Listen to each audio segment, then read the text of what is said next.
ప్రజలను దగా చేసి మంచిగా తెలంగాణ నాగం పట్టించి ఓట్లు వేయించుకొని ప్రజలను మోసం చేసేది, దగా చేసేది. ఈ మాట నిజం, మీ అందరికి తెలుసు.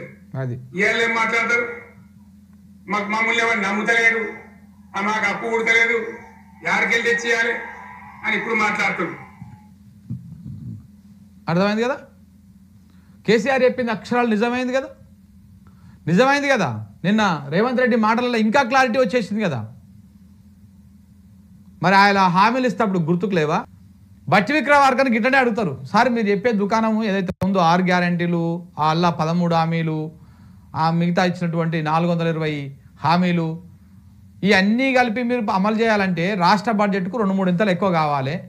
ఏడికెళ్ళి చేస్తారు, ఎట్లా అమలు చేస్తారు, ఎట్లా చేద్దామని చెప్పేసి ఇట్లా మీరు ఇన్ని ముచ్చట్లు చెప్పారు, ఇన్ని హామీలు ఇచ్చిరు ఈ మేనిఫెస్టోలో. ఈ 6 గ్యారంటీలు దొరకాలంటేనే, అమలు చేయాలంటేనే మన రాష్ట్ర బడ్జెట్ కంటే మించి ఇంకొక 2 ఇంతలు ఎక్కువ కావాలి అని చెప్పేసి ప్రజలు, చదువుకున్నటువంటి పిల్లలు అడిగితే దానికి మన బట్టి విక్రమార్క గారు అప్పుడు సిఎల్పిగా ఉండే, ఇప్పుడు ఆయన డిప్యూటీ సీఎంగా ఉన్నారు. ఆయన కాంగ్రెస్ పార్టీకి ఏమంటారు సంపద సృష్టించడము మాకు తెలుసు, ఎట్లా చేయాలనో మాకు తెలుసు. సో కాబట్టి మేము సంపద సృష్టిస్తాము, ఇస్తాము, అన్ని తప్పకుండా నెరవేరుస్తామని చెప్పేసి మంచిగా నమ్మబలికిండు, అద్భుతంగా అబద్ధాలు చెప్పిండు. కానీ ఇలా ఏమైంది? వీళ్ళు చెప్పిన అన్ని జూటా మాటలు ప్రజలారా గుర్తుపెట్టుకోండి. ఒక్కటంటే ఒక్కటి కూడా నిజం లేదు, అన్ని జూటా మాటలు. ఇలా అప్పు పుడతలేదు అనేది కూడా అబద్ధమే. అప్పు పుడుతుంది, వచ్చిన అప్పుని మింగుతుర్రు వీళ్ళు. అప్పు పుడుతుంది, ఆమ్దాన్ వస్తుంది. కేసీఆర్ ఉన్నప్పుడు గదే 18,500 కోట్ల ఆమ్దాన్ వచ్చింది, ఇప్పుడు ఈయన ఉన్నప్పుడు కూడా గదే 18,500 కోట్ల ఆమ్దాన్ వచ్చింది. కానీ వీళ్ళు మింగేస్తున్నారు, ఈ కాంగ్రెస్ వాళ్ళు మింగేస్తున్నారు, వాళ్ళ జేబులలో పోతున్నాయి. ప్రజల సంక్షేమానికి పోవాల్సినటువంటి పైసలు వాళ్ళ జేబులలో పోతున్నాయి. ఒకసారి చూడండి గాబైట్ కూడా అప్పట్లో. ఇగో నిశాంత్ సార్, మీరు రాష్ట్ర ప్రజల కోసం రకరకాల హామీలు ఇచ్చారు, కానీ ఆ హామీలు నెరవేర్చడానికి అయ్యే ఖర్చు ఇప్పుడు రాష్ట్ర ఆదాయం కన్నా 3 ఇంతలు ఉంది. అది రాష్ట్ర లైబిలిటీస్ మీద, రాష్ట్ర అప్పు మీద భారం పడుతుంది. అంటే ఏ యువత కోసం మీరు ఇన్ని హామీలు ఇచ్చారో చివరికి వారి మీదే భారం పడుతుంది కదా. మీరు దీన్ని ఎలా సాల్వ్ చేద్దాం అనుకుంటున్నారు? ముందు ప్రజలకు మేలు చేయాలనేటువంటి సంకల్పం చాలా ముఖ్యమైనది. అబ్బా ఏమని చెప్పారు?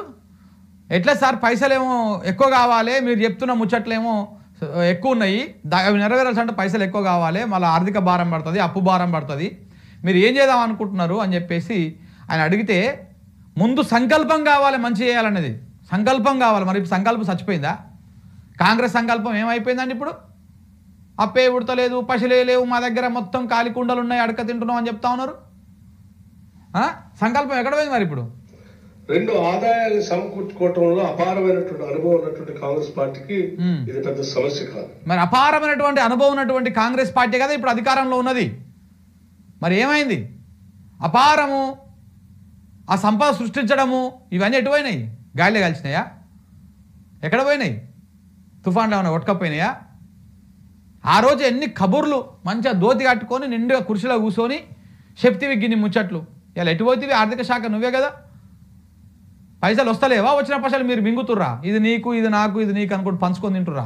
మంత్రులు, ముఖ్యమంత్రి, వాళ్ళ ఇంటి వాళ్ళు వీళ్ళందరూ కలిసి రాష్ట్ర ఆదాయాన్ని ముక్కలుగా కోసుకొని ఎవడికాడు వాటాలు వేసుకొని, పోగులు వేసుకొని పంచుకుంటున్నారా? చెప్పాలి కదా దానికి సమాధానం. ఆదాయం లేదా రాష్ట్రానికి? ఎక్కడ పోయింది ఆదాయం? ఈరోజు రాష్ట్రంలో తీసుకొచ్చినటువంటి 5 లక్షల కోట్ల అప్పుల్లో కాలుష్యం మీద ఖర్చు పెట్టినట్టు ఇక వదిలేండి. ఇవన్నీ ఈ ముచ్చట్లని, ఈ బోకర్ ముచ్చట్లని ఇగో ఆయలా ఎన్నికల ముందు చూడ్రి, రాష్ట్ర ఆర్థిక పరిస్థితి బాగాలేదు కదా అంటే, అప్పటికే కర్ణాటకలో అధికారంలో ఉంది కాంగ్రెస్ పార్టీ, అక్కడ కూడా మీరు ఏం చేయలేకపోతురు, ఏం కట్టలేకపోతురు కదా రేవంత్ రెడ్డి గారు. ఎన్నికల ముందు మాట ఇది. మరి ఇక్కడ ఎట్లా చేస్తారు అంటే, ఎవరు చెప్పారు రాష్ట్ర ఆర్థిక పరిస్థితి అద్భుతంగా ఉందని చెప్పేసి ఆ రోజు చెప్పారు. చూడండి ఒకసారి బయట. ఇక ఎవరు చెప్పారు? ఎవరన్నా మాట అంటున్న కర్ణాటక రాష్ట్రానికంటే తెలంగాణ రాష్ట్ర ఆదాయం తక్కువ అని. అది తప్పుడు ప్రచారం. అక్కడ ఉన్న 224 అసెంబ్లీలు, అక్కడ ఉన్న జనాభా ఎంత, రాష్ట్రం బడ్జెట్ ఎంత, ఇక్కడ ఉన్న జనాభా ఎంత, ఈ రాష్ట్రం బడ్జెట్ ఎంత. దేశంలోనే అత్యధిక ఆదాయం ఉన్న రాష్ట్రం తెలంగాణ రాష్ట్రం. ఇది ఏంది? ఇది నోరు కాదా? ఇది మూసినదా? రేవంత్ రెడ్డి గారు ఈ మాట చెప్పింది మీరు కాదా? దేశంలోనే అత్యంత ఆదాయం ఉన్నటువంటి రాష్ట్రము తెలంగాణ రాష్ట్రం అని చెప్పేసి నాడు మీరే కదా చెప్పింది. మరి ఇలా ఎట్లా అబద్ధాలు మాట్లాడతారండి? గింత పచ్చ అబద్ధాలా? కనీసం కొంచెమన్నా బిడియము అట్లాంటిది ఏమైనా ఉండాలి కదా. ఏది లేకుండా ఇంత అద్భుతంగా అబద్ధాలు ఆడుతూ ఇలా రాష్ట్రాన్ని ప్రజలని మోసం చేసుకుంటా ఇంకెన్ని రోజులండి ఈ దుకాణం ఇట్లా? ఇది ఒక్కటే కాదు, ఇంకా ఏంది? ఇదేంటిది? डेप्ट से ये जो इनकम है इसके हिसाब से हम कुछ कर सकते हैं, मगर कुर्सी में बैठने के बाद असली रूप हमें पता लग गया. Yes. Chief Minister is telling us that you realized only after you became Chief Minister that you can't pay for your guarantees. Not guarantees, repayment of loans. I am not saying that I am not going to pay. ఎన్నికల తర్వాత ఏర్ దాటినాక ఒకటి, ఏర్ దాటినాక ఒకటి, ఓడం వల్లన్నా బోడం వల్లన్నా తెలుసు కదా, అట్లా ఉంటుంది అన్నమాట కథ. గ్యారంటీలు తప్పకుండా అమలు చేస్తామా చేయమని మీరు ఇచ్చిన స్కీమ్స్ చాలా ఈజీగా 100 రోజులలో అమలు చేస్తామని ఇంత ఈజీగా చెప్తున్నాం మేము. అంటే మాకు లెక్కలు లేకుండానే 5 times మీరు ఎమ్మెల్యే, మినిస్టర్, ఎంపీగా ఉన్నాను మేము చెప్తామా?